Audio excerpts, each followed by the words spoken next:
Imagine, imagine your ultimate bid for immortality ends up relying entirely on a group of 19th century scholars armed with, like, nothing but sketch pads and just an obsessive amount of patience. Yeah, a really obsessive amount. Right. Because the Achaemenid kings, they carved their royal dominance into the literal bedrock of their massive palaces. They firmly believed those monuments would last for eternity. I mean, it's bedrock, you would think so. Exactly. But today, we're doing a deep dive into how their stone empires were only saved from total historical amnesia by, well, the simplest, most fragile technology imaginable: ink on paper. Which is such an incredible irony. It really is. How? I'm your host, and with me to break all of this down is our resident expert. Today, our mission is to explore the monumental effort of deciphering the Achaemenid Empire through ancient inscription. Epigraphy, right, the study of inscriptions. Yes, epigraphy. And we're examining not just what these Persian kings wrote, but the highly calculated, honestly sometimes aggressive locations they chose to place their words, and how the grueling act of copying them down became the ultimate act of preservation. Okay, let's unpack this. So to truly grasp the magnitude of what these 19th century antiquarians pulled off, you really have to put yourself in their shoes. Okay, I'm trying. So they arrive at these desolate, sprawling ruins, right? It's the blazing sun that completely exposed, and they are confronted by sheer walls of cuneiform. Just massive walls of wedges. Right, but cuneiform isn't a single language. That's the catch. It's a script. So they are staring at tens of thousands of tiny wedge-shaped impressions, and they have to painstakingly copy every single one by hand. Oh, wow. Every single one. And they aren't just transcribing one uniform text either. They are trying to differentiate between Persian, Scythian, and Babylonian scripts. Because the kings would, like, put them side by side. Exactly. Often presented right next to each other. And, I mean, let's be real. They aren't dealing with pristine museum pieces here. They're deciphering text weathered by centuries of rain, wind, sandstorms. Yeah, the elements are not kind to stone over 2 millennia. Plus, they were dealing with what antiquarians actually called degenerate later-era carving styles. Oh, that's a great point. Right, because the precision of the wedges degraded over the centuries. So it was basically the ancient equivalent of trying to read, I don't know, 3 different people's messy handwriting in 3 different languages after the document had been left outside in the rain for 2,000 years. That is the perfect way to describe it. It was an absolute mess of chaotic data. I mean, they were trying to solve a puzzle without having the picture on the box to guide them. So how do they even start? Well, their salvation came through what we can think of as the anatomy of an inscription. They started to realize this very distinct pattern. The kings of the Achaemenid Empire, they were not writing poetry. No flowery prose? No, not at all. Their texts were obsessively, rigidly formulaic. Which is how they actually broke the language, right? It's like an ancient cryptographic key disguised as vanity. Yes, vanity is exactly what it was. Because they rigidly copied and pasted the exact same phrase, great king, king of kings, every time they carved their names.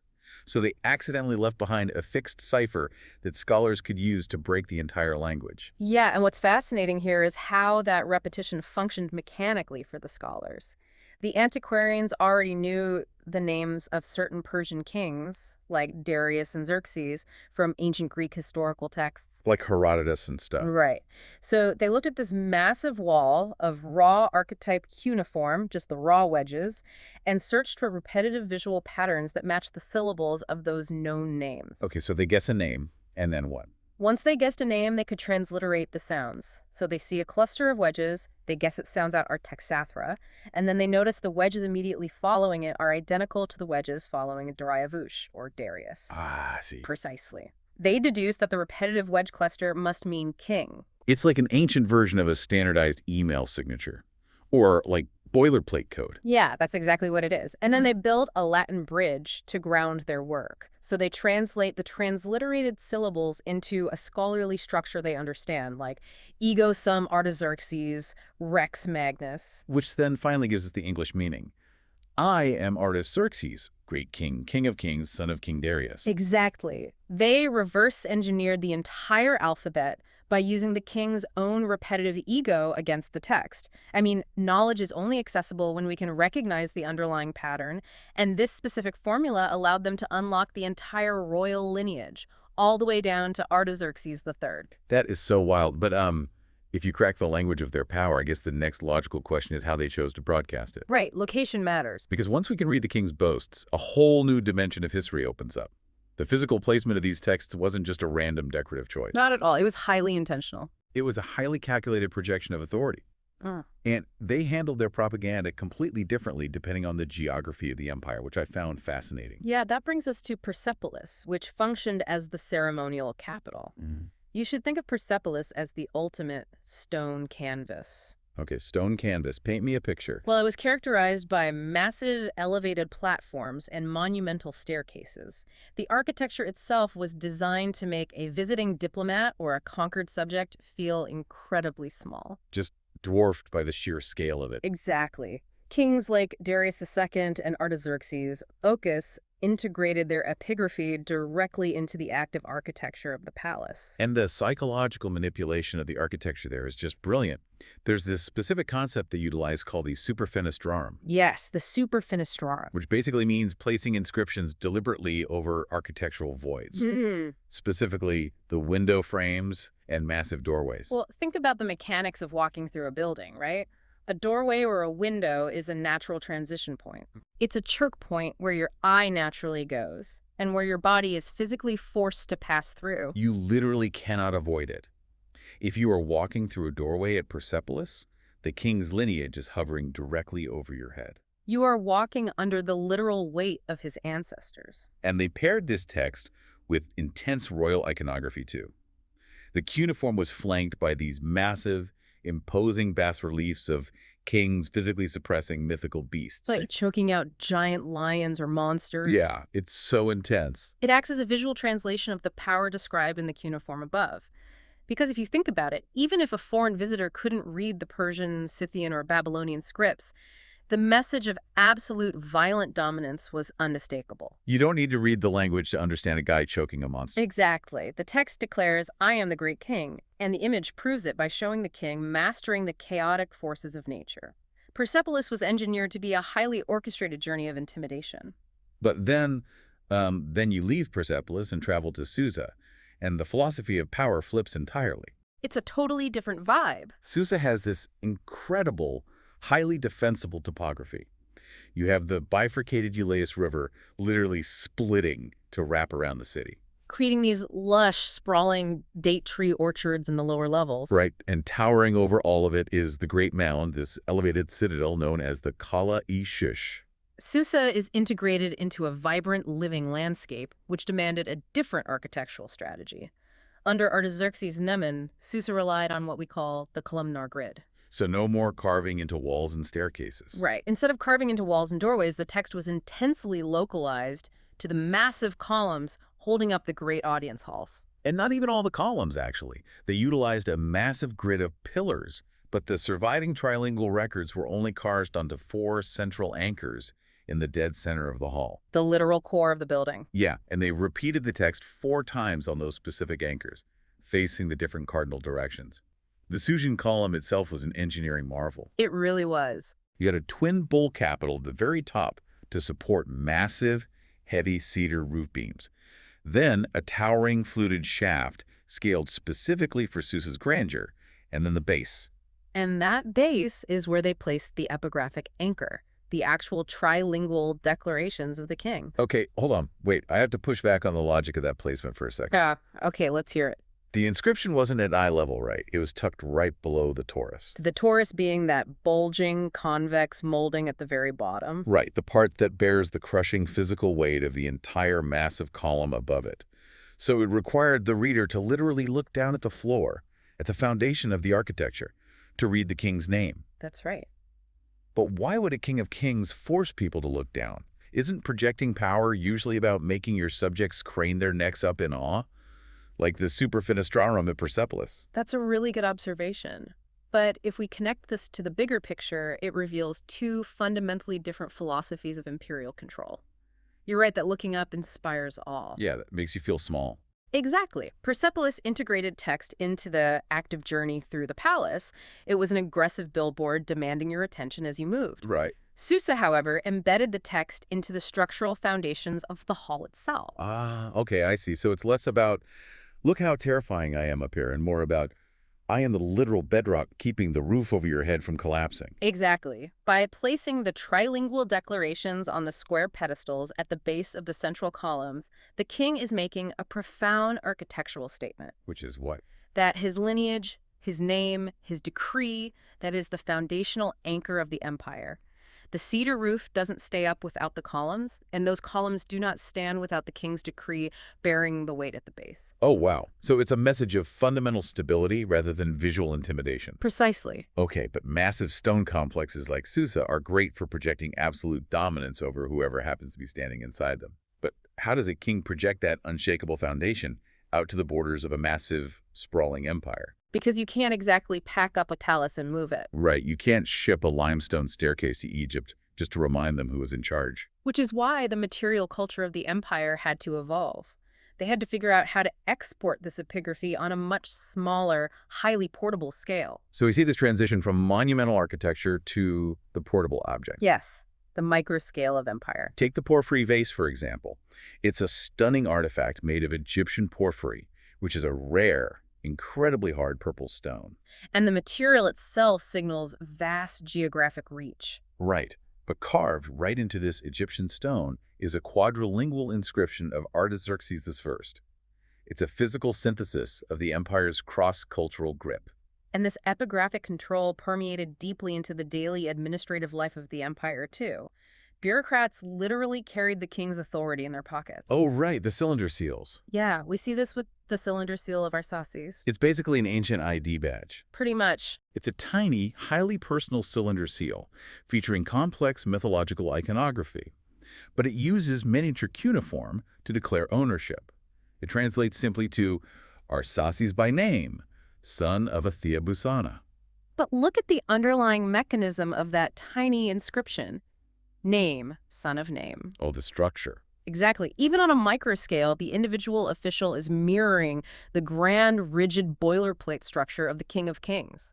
The imperial identity was so strong, it dictated how a mid-level administrator introduced himself on a piece of clay. Okay, but here's where it gets really interesting. Oh yeah, the anomaly. Right. Up until now, everything we've explored, the stairs at Persepolis, the foundational columns at Susa, the Egyptian vases, the personal seals, it's all incredibly organized. Very controlled. It's a unified, heavily manicured imperial brand. But the 19th century scholars uncovered something at Susa that completely breaks all the rules: the Black Stone. Yeah, the Black Stone is a monumental anomaly that disrupts our entire understanding of their artistic control. So what's the deal with it? To understand its impact, you really have to look at its specific location. It was found in the immediate precincts of the Islamic monument of Daniel's tomb at Susa. Which perfectly illustrates the intense layering of history in this region. Yeah, centuries of history stacked on top of each other. You have an Islamic monument serving as the geographic anchor for 19th century European scholars who are excavating a much older, ancient Persian empire. Right, but the stone itself is bizarre. Bizarre how? It combines dense, late-era cuneiform with an intensely chaotic array of mythological beasts and symbols. It just completely abandons the rigid order we saw earlier. Wow. The Black Stone features a prominent crescent moon, a star, and a wild, chaotic procession of mythical beasts that don't align with standard Achaemenid royal imagery at all. It's so different. I mean, if the Persepolis stairs are the official, highly regulated corporate billboards, and the cylinder seal is a high-end business card, Yeah, then the Black Stone feels like chaotic street art. that's a great analogy. It's dense, it's weird, and it stands in complete distinction to the rigid, highly formalized palace guard reliefs we discussed earlier. But wait, if the Black Stone completely ignores the imperial style guide, doesn't that suggest a total failure of central authority? That's the big debate. Like, why would a king allow local imagery to dilute his brand right next to a major religious monument? Well, this raises an important question about the mechanics of ancient empires. How much absolute control did the central Achaemenid kings actually maintain over local, evolving artistic and religious expressions as the empire aged? Because the cuneiform on the stone is specifically categorized as late era. So maybe by the time this was carved, the rigid boilerplate of Darius and Xerxes was breaking down. That's one theory. Or more likely, it was a deliberate mechanism of syncretism. Syncretism, meaning blending things together. Exactly. An empire's culture is rarely a perfect monolith, especially on its fringes or in its twilight years. Right, things get messy. The view from the heavily guarded central palaces of Persepolis might look perfectly ordered. But out in the sprawling cities, local cultures constantly assert their own religious imagery, like the crescent moon and the strange beasts. So they just let it happen. The Black Stone suggests that to maintain control, the later empire had to adapt. They had to blend local religious iconography with imperial text to stay relevant to the people actually living there. It's a brilliant survival mechanism carved right into the rock. It really is. And speaking of survival mechanisms, that actually brings us, strangely enough, full circle. How so? Well, we've walked through the intimidating doorways of Persepolis, we've examined the buried foundations of Susa, and we've held the tiny cylinder seals of ancient officials in our minds. But this all points back to the ultimate irony of our starting point today. Oh, right, the physical legacy. Because when we look at the reality of these archaeological sites today, the limits of the king's bid for physical immortality become glaringly obvious. Yeah, the monumental architecture, designed to outlast time itself, ultimately failed them. Completely failed them. It's incredibly ironic when you look at what actually survived the centuries. Right. Because Susa relied on that columnar grid, right? Yeah. So when those massive cedar roofs caught fire or rotted, the pillars ultimately collapsed. And they were heavy pillars. Extremely heavy. And when they fell, the sheer physical weight of the columns crushed their own epigraphic foundations. The stone literally destroyed its own message. That is painfully ironic, and Persepolis fared no better against the slow violence of nature.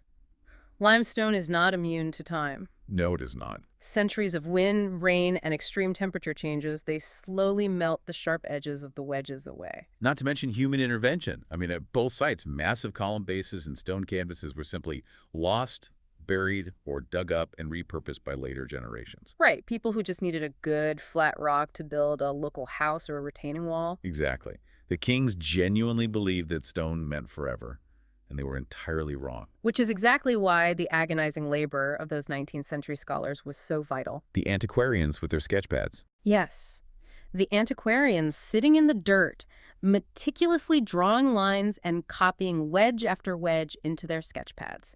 They were racing against the clock of entropy. Because the sun was already dying. Exactly. Their transcriptions weren't just historical translations, they were literal acts of preservation. So what does this all mean? Well, what do you think it means? I think it means we arrive at this profound realization that the antiquarian's page actually survives the king's stone. The fragile ink on a scholar's paper became the definitive record, outlasting the multi-ton monoliths that were designed to stand until the end of time. It's amazing. It forces us to completely flip our understanding of permanence upside down. The power of legacy wasn't in the physical medium of bedrock, it was in the successful transmission of the information. Yeah.